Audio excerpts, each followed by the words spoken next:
نسائی کی حدیث ہے، سیدنا ابو ذر غفاری رضی اللہ تعالیٰ عنہ فرماتے ہیں کہ نبی کریم صلی اللہ علیہ وسلم نے فرمایا 3 لوگ ایسے ہیں، ثلاثۃ لا ينظر اللہ الیہم یوم القیامہ، 3 لوگ ایسے ہیں اللہ ان سے اتنا ناراض ہے کہ قیامت کے دن اللہ ان کی طرف دیکھے گا ہی نہیں۔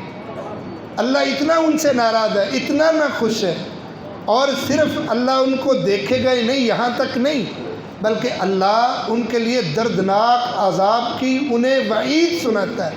اللہ اتنا ناراض ہے ان سے۔ اچھا، قیامت کا دن ہے، وہاں اللہ کے علاوہ تو کوئی پرسان حال نہیں ہوگا۔ ہاں، الا من اذن لہ الرحمن، رب کسی کو اجازت دے دے، وہ آپ کی کوئی مدد کر دے، کوئی سفارش کر دے، وہ الگ بات ہے، لیکن رب کے بغیر وہاں کوئی کسی کے جھنڈے کے نیچے سے نکل کے جنت تک پہنچ جائے، ایسا نہیں ہو سکتا۔ کوئی اپنے کردار سے آگے نکل جائے، ایسا نہیں ہے۔ وہاں اللہ راضی ہے تو انسان کے لیے جنت ہے۔ تو رسول کریم صلی اللہ علیہ وسلم نے فرمایا جب کسی بندے کو اللہ دیکھنا پسند نہیں کرتا تو اللہ مہربانی کیا فرمائے گا۔ آج ہم کسی کو دیکھنا پسند نہیں کرتے تو کیا اس پر محبتیں جتاتے ہیں، اس پر شفقتیں نوازتے ہیں، اس پر مہربانیاں کرتے ہیں؟ نہیں، جس کو ہم دیکھنا نہیں چاہتے ہم اس کے ساتھ کچھ بھی نہیں کرتے۔ ہم اسے دیکھنا نہیں چاہتے مطلب اس کے ساتھ کوئی کسی قسم کا تعلق رکھنا ہی نہیں چاہتے۔ تو اللہ جس کو دیکھنا نہیں چاہتا اس کا کتنا برا حال ہوگا۔ اللہ سے دعا کرو اللہ مجھے ان لوگوں میں شمار نہ کرنا جن سے اللہ تو ناراض ہے، مجھے ان لوگوں میں شمار نہ کرنا۔ رسول اللہ صلی اللہ علیہ وسلم نے فرمایا پہلا بندہ وہ پتہ کون ہے؟ المنان، جو نیکی کرتا ہے پھر احسان جتلاتا ہے۔ یہ ہماری اخلاقی کمزوریوں میں سے ہے۔ پہلے ہم سے نیکیاں ہوتی نہیں، اگر ہم کر بیٹھتے ہیں تو پھر ریاکاری سے باز نہیں رہتے۔ ہم نے جہاں نیکی کرنی ہے وہاں ریاکاری سے بھی باز رہنا ہے، ورنہ نیکی ضائع ہو جاتی۔ تو رسول اللہ صلی اللہ علیہ وسلم نے فرمایا وہ شخص المنان جو نیکی کر کے احسان جتلاتا ہے اللہ بڑا ہی ناراض ہے۔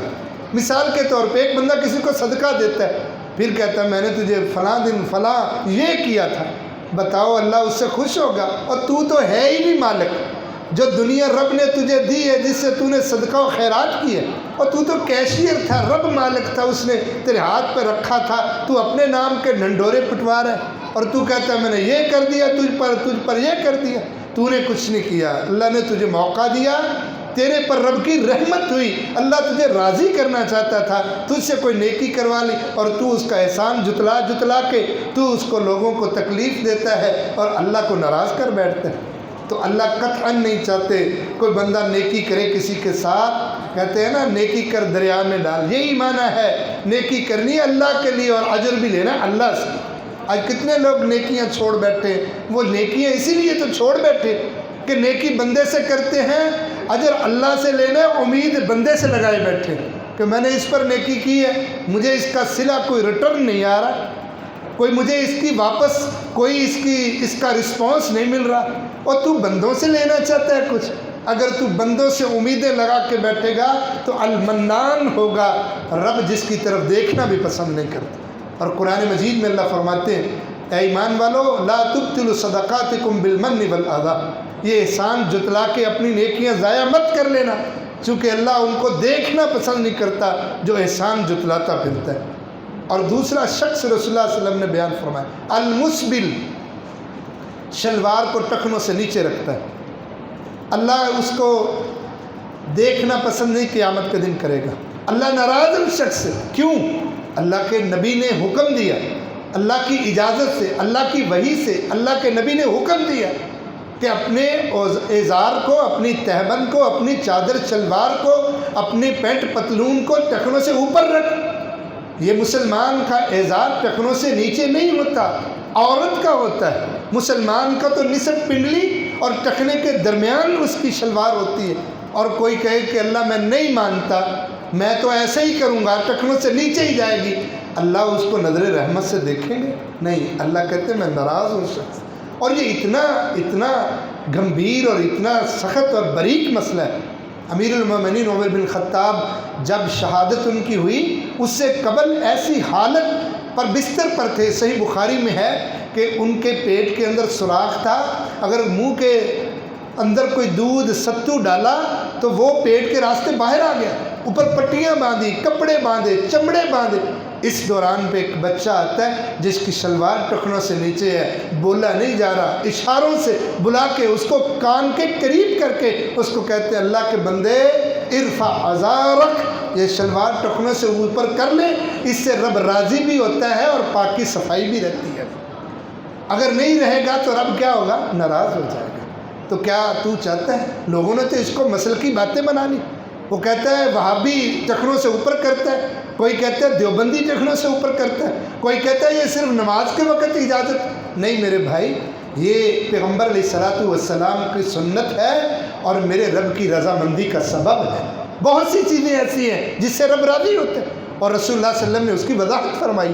بہت سی چیزیں جس سے رب ناراض ہوتے ہیں، جیسے رسول اللہ صلی اللہ علیہ وسلم نے فرمایا لوگو مسواک کیا کرو، مطہرۃ للفم ومرضات لربی، مسواک کیا کرو، منہ پاک بھی ہو جاتا ہے، رب راضی بھی ہو جاتا ہے۔ مسلمان کو تو حکم یہ ہے ہر وہ کام کرنا جس سے رب راضی ہو جاتا ہے اور ہر کام وہ چھوڑ دینا جس سے رب ناراض ہو جاتا ہے۔ ابو داؤد شریف میں کتاب اللباس میں حدیث ہے کہ رسول اللہ صلی اللہ علیہ وسلم ایسے مجلس میں تشریف فرماتے، ایک دن آپ نے پوچھا کہ خریم اسدی مجلس میں موجود نہیں ہے، کہاں ہے؟ صحابہ کرام نے کہا اللہ کے رسول ہے نہیں، کہیں کام سے ہوں گے۔ آپ نے فرمایا نعم الرجل خریم اسدی لولا طول جمته و اسبال ازاری، خریم اسدی بندہ باکمال ہے مگر اس کے بال اس کے کندھوں سے نیچے رہتے ہیں، یہ درست نہیں ہے۔ اسلام کندھوں سے نیچے بال رکھنے کو اجازت نہیں دیتا۔ ہمارے ہاں تو ولی وہ ہوتا ہے جس کے بال بڑے بڑے، ہاں سنت ہے زلفیں رکھنا، بال رکھنا، مگر کندھوں سے نیچے چلے جائیں اسلام اس کو پسند نہیں کرتا، نبی اس کو پسند نہیں کرتا۔ فرمایا اگر اس کے بال کندھوں سے نیچے نہ ہوں تو نعم الرجل، بندہ بڑا کمال کا ہے، اور اگر اس کی شلوار ٹخنوں سے نیچے نہ ہو تو بندہ بڑا کمال کا ہے۔ یہ دو اس کے اندر خامی ہے۔ مجلس ختم ہوئی، ایک آدمی اٹھا جا کے خریم اسدی کی مجلس میں، کہتا ہے اللہ کے بندے پیغمبر کی مجلس میں تیرا تذکرہ ہوا۔ کہا خیر کا تذکرہ ہوا؟ کہا ہوا تو ہے، لیکن آپ نے فرمایا تیرے کندھوں سے نیچے بال اچھے نہیں لگتے، تیری ٹخنوں سے نیچے شلوار اچھی لگتی۔ اس نے کہا ٹھہر جا، فاخذ شفرتہ، اس نے جا کے کینچی پکڑی۔ جس بندے کو پتہ ہو کہ رب ناراض ہو جائے گا، نبی ناراض ہو جائے گا تو میرا جینے کا کیا مقصد؟ کینچی پکڑی، فاخذ شفرتہ وقطع شعرہ الی اذنیہ، بالوں کو فوراً کاٹ کے کانوں تک کر لیا۔ کہا وہ بال ہی کیا کرنے جس سے نبی ناراض ہو جائے، وہ بال میں نے رکھ کے کیا کرنا، وہ زلفیں کیا کروں گا؟ شلوار کو فوراً اٹھا کے ٹخنوں سے اوپر کر لیا۔ کہا اگر میرے رب کی میرے نبی کی رضا اس میں ہے تو میں اس میں راضی ہوں۔ آج ضرورت اس بات کی ہے کہ میں صرف نمازوں پہ زور نہ دوں، میں اس بات پہ بھی زور دوں کہ میرا رب کیا نماز کے ذریعے سے مجھے کن باتوں سے روکتا بھی۔ اللہ کہتے ہیں نماز پڑھ کیونکہ نماز نے تجھے برائی سے روکنا ہے، تجھے فحاشی سے روکنا۔ کیا مطلب؟ اور نمازی کو زیب ہی نہیں دیتا کہ وہ گناہ کرتا پھر، اور ایک مسلمان کو زیب ہی نہیں دیتا کہ اللہ کی ناراضگی والے اعمال کرتا پھر۔ مسلمان کیسا؟ وہ تو مسلم کہتے ہیں ایسی اونٹنی کو کہ جس کے نتھنے میں نکیل ڈالی ہو، بندے نے پکڑی ہو اور وہ مطیع فرمانبردار ہو کے اپنے مالک کے پیچھے اس کے حکم کے مطابق چلتی ہے، مسلم اس اونٹنی کو کہتے ہیں۔ اور مسلمان بھی وہی ہے جس کی زندگی ہمیشہ اللہ کی رضا پہ چلتی ہے، وہ اپنی مرضی سے جیتا ہی نہیں، کوئی عمل اپنی مرضی کے مطابق کرتے ہی نہیں۔ تو میں بات کر رہا تھا دوسرا بندہ وہ ہے المسبل، جس کی شلوار ٹخنوں سے نیچے رہتی ہے، اللہ قطعاً اس کو روز قیامت نظر رحمت سے نہیں دیکھے، اللہ اس سے ناراض ہے۔ اور صحابہ اکرام، لمبی تفصیل اس موضوع پہ، میں اس پہ زیادہ وقت نہیں لگانا چاہتا۔ اللہ ناراض ہو جاتا ہے اگر شلوار ٹخنوں سے نیچے ہو۔ یہ تیرے میرے کسی مسلک کی بات نہیں، میرے نبی جناب محمد صلی اللہ علیہ وسلم کی بات ہے۔ اور یہ بھی جو بات لوگوں نے پھیلائی ہے کہ صرف نماز کے وقت نہیں، کسی حدیث میں نہیں، صرف نماز کے وقت، ہر وقت مسلمان کا تہمند، ازار، چادر، شلوار وہ ٹخنوں سے اوپر رہے، اللہ اس سے راضی رہ جائے۔ اور تیسرا عمل رسول اللہ صلی اللہ علیہ وسلم نے بتلایا، المنفق سلعتہ بالحلف القاذب، وہ بندہ جو قسمیں اٹھا کے، جھوٹی قسمیں اٹھا سامان بیچتا ہے، اللہ اس سے ناراض ہے، روز قیامت اللہ اس کی طرف دیکھے گا نہیں، اللہ دیکھنا پسند ہی نہیں کرتا، سامان بیچنا۔ اور دوسری روایت میں آتا ہے یہ بندے کا سامان تو بک جاتا ہے، وَمُحِقَتِ الْبَرَكَةُ، اللہ برکتیں ختم کر دیتا ہے۔ یہ بندہ سمجھتا ہے نا بڑا مال بیچ لیا، بڑی دیہڑی لگ گئی، لیکن اس کے ان رپو پیسوں میں کوئی برکت نہیں ہے، اسے اندازہ بعد میں ہوتا ہے کہ کمائے کتنے ہیں اور لگ کتنے گئے ہیں۔ اللہ ناراض ہے تیرے ان اعمال سے، تو آج اس نیکیوں کے موسم بہار میں یہ عزم کر کے جانا کہ میں نے کبھی بھی وہ عمل نہیں کرنا جس سے میرا رب ناراض ہوتا ہے، اور وہ